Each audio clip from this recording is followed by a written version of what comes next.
Chabvunduka manje panguva ine patoona kuti the ruling party ZANU-PF iri kusapota the move hwemalicenses kunyanya the Radio Zimbabwe yamuri kuona kuti ndo iri ngotakwa kwese kwese vachiresista vachiti mariwo yakawandisa and quality yenhau dzinenge dzichibroadcastiwa aiwa haina yanzi kuti tsvikiti. Dzatapinda mashoko atinoona kuti the ruling party ZANU-PF yoaccusiwa pamusoro pekustata aiwa that money in USD instead of our own currency inova the ZIG.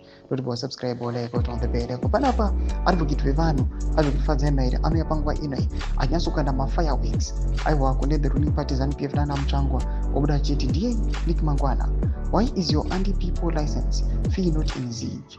Why are you denominating it in US dollar? Is Mr. Zig no longer strong? What kind of government rejects its own currency? Do you now accept that currency is useless?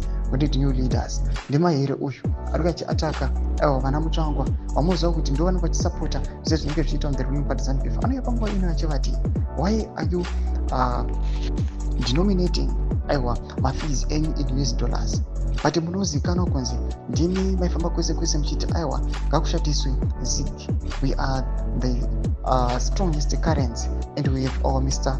ZIG vanozikanwa kuti vari very strong. But panguva ino ZANU-PF pachayo pari kuonekwa kunzi inouya ichiisa aiwa mapegging in US dollars. Zvinosarodza kuti they are not confident necurrency yavo. Nyatsokuonekwa kunzi that ZIG is fair. Kuti mashoko ari kuuya panguva ino vana mairi vachicriticize chokwadi vachiudza kuti chokwadi takakuudzai kuti yo currency hapana paingambosurvivor aiwa kana muchiri nemacorrupt elites, muchiri nemapolicies anonyatsokuonekwa kunzi hasati akunyatsokumeka sense, they are being violated each and every day. Tudze mafungiro enyu muri kudii pamusoro pechitiko ichi? Vatiri kuona kuti nyika yese yeZimbabwe nguva inoi yachingobata maoko ichingoona ZANU-PF ichiita zvainenge ichida. Pena komese kuchimedu kuti mafungiro enyu, so subscribe, like, check on the bell icon.